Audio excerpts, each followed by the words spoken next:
Lep pozdrav iz Strasbourga. Evro in ekonomska kriza nas žal še kar naprej zaposlujeta. Toda Evropska unija se ne sooča le z finančno in ekonomsko krizo, ampak vedno bolj tudi z socialno krizo in krizo zaupanja v inštitucije, kot je izpostavil predsednik komisije Barroso v svojem govoru o stanju unije. Dodamo lahko še ekološko krizo, če ne bomo spremenili naših potrošniških in proizvodnih navad. Predsednik komisije je v svojem govoru predstavil ukrepe za boj proti težavam. Ti so med drugim bančna unija, fiskalna unija in oblikovanje Evropske unije kot federacije nacionalnih držav. Slednje zahteva konkretne spremembe obstoječe pogodbe, do česar pa lahko pride le z medvladno konferenco. Predsednik Barroso je v svojem govoru obljubil novo Evropsko unijo. Ugotavljam, da se predsednik končno odzval tako, kot bi se moral že zdavnaj, ker predsednik Evropske komisije je on tisti, ki mora imeti vizijo in strategijo, kako naprej. On mora dati vsebino svoje predsedniški funkciji, ne pa tako kot doslej, ko se je dostikrat prepuščal trendom. Z zanimanjem čakamo leto 2014, ko bi naj bil predstavljen nov koncept Evropske unije, to je demokratična federacija nacionalnih držav. Po mojem mnenju je predsednik komisije tokrat dobro združil novo vizijo Evropske unije z realno krizo. Njegova reakcija je bila dobra in zato je dobil večinsko podporo parlamenta. Bančno unijo, ki je bila tudi predmet današnjega govora, je denimo Evropski parlament predlagal in zahteval že pred 2 letoma.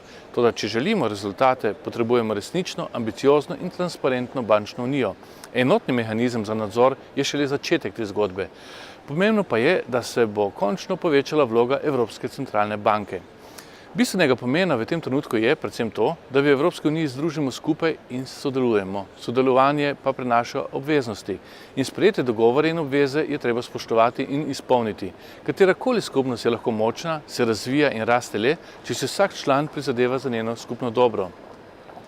Hkrati pa članstvo v skupini posameznikom zagotavlja, da v težavah ne bodo sami in da bodo lahko računali na pomoč drugih. In tega nam danes v Evropi najbolj manjka. Pripravljenosti za odgovornost in solidarnost. Je že tako, da si sredi brega preprosto ne moremo privoščiti, da bi vlekli voz vsak na svojo stran. Očitno pa se tega še ne zavedamo povsem. Le tako lahko razumemo predlog sveta o evropskem proračunu za leto 2013. Ta močno klesti sredstva. In to tudi oziroma predvsem na področjih, ki nam lahko pomagali rasti, kot sta znanost in inovacije. O predlogu sveta bo parlament podrobneje razpravljal in sprejel svoje mnenje v oktobru. Razpravljali smo tudi o energetski učinkovitosti. Komisija je namreč pripravila paket zakonodajnih predlogov, ki naj bi zmanjšali porabo energije v Evropski uniji. Za nami je vroče poletje in marsikdo se je verjetno hladil tudi s pomočjo klimatskih naprav. In pred nami je zima, ki bo energija potrebna za ogrevanje. Z dobro izolacijo je možno porabo in izdatke za ohlajanje in ogrevanje precej zmanjšati. Predlagani ukrepi v prvi vrsti spodbujajo k prenovi stavb, ki so v lasti države in večjih podjetij. Ne pozabimo, da gre za investicijo in ne za porabo.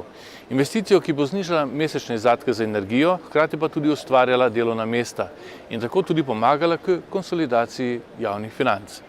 Medtem ko je razprava o tako imenovanem tretjem energetskem paketu še na začetku, pa sta parlament in svet že dosegla sporazum o pomoči žrtvam kaznivih dejanj.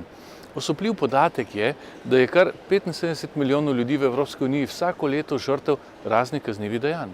In žrtvam bo nova zakonodaja zagotovila iste minimalne pravice, kjerkoli v Evropski uniji bodo. Med drugim denimo pomoč pri prevajanju, tolmačenju, pa tudi druge, kot so psihološka podpora, pravno svetovanje in podobno. Toliko za danes, zahvaljujem se za vašo pozornost in lep pozdrav iz Strasbourga.